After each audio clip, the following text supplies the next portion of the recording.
Hello, I'm Mike Rolden, and welcome to my podcast, On the Frontline. This is a series about what it's like to work at the coalface of poverty and deprivation in our city, Hamilton, in New Zealand. Welcome to On the Frontline with Mike Rolden.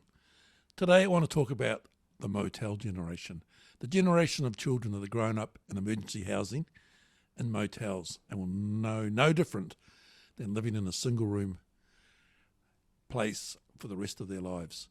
This is a problem that has been highlighted recently in the Waikato Times article about how to live in emergency housing, and a young gentleman and his wife describe the conditions they live in. At Vinnies, we've seen this over a number of years, and it's always been a worry, and it's always a question I ask is, when is it going to finish? And this government or the next government, how are they going to organise themselves to get out of emergency housing for these people?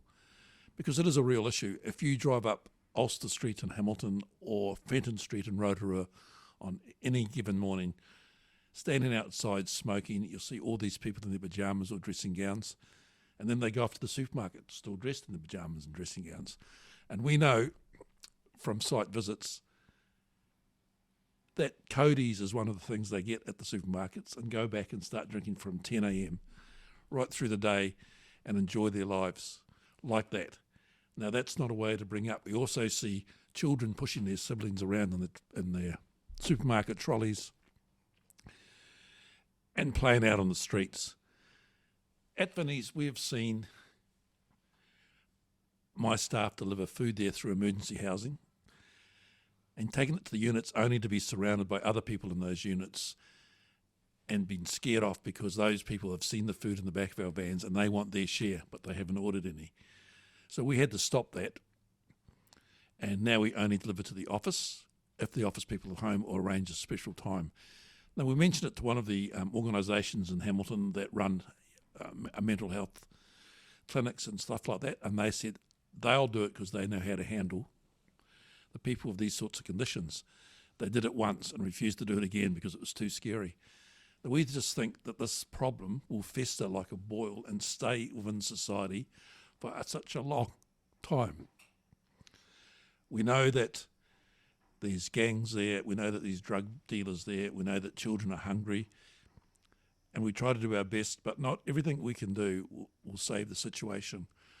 We know that women have given birth there because the DHB have called us and asked us to take down emergency supplies like formula and nappies and a bassinet and baby clothes and all that sort of thing. And it's not just a one-off. I know personally of at least 3 or 4 occasions where this has happened. I also know that single mums sometimes leave emergency housing and would rather live on the streets or live in their cars or vans because they believe it's much safer than living in an emergency housing place and having to lock their door all day so no one disturbs them. These issues will eventually come to a head at some point, and it's not a good look. And we've seen this before.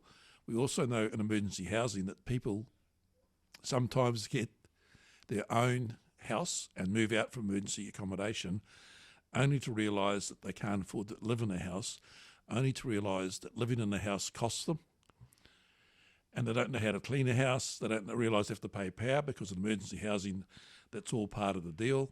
They don't understand having to pay rent. They don't have enough money. And then eventually they move back into the emergency housing problem. Now, government want to open up the borders for New Zealand, but where are our tourists going to stay? Because motels all around the country are full of these people in emergency homes. And so what are they going to do? Yes, we need tourists to help our economy. Yes, we can't throw these people out of emergency houses and let the tourists stay there because there's far too many. And this problem will snowball and snowball and snowball. And yet, this current government want to hide the problems that we see daily because we're working in that space.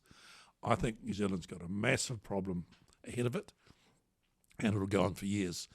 And it's the kids who will know no other life than living in 4 walls and have a car park for a playground through their formative years, hungry and not knowing what to do. Something has to be done, and something has to be done fast, or someone has to come up with a smart plan. even if the government changes in October next year, all they're going to do is inherit a massive problem.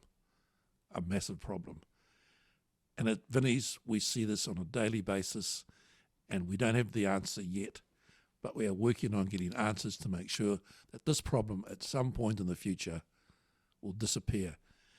Originally, they were supposed to be there for a short time until Kiwi Build happened.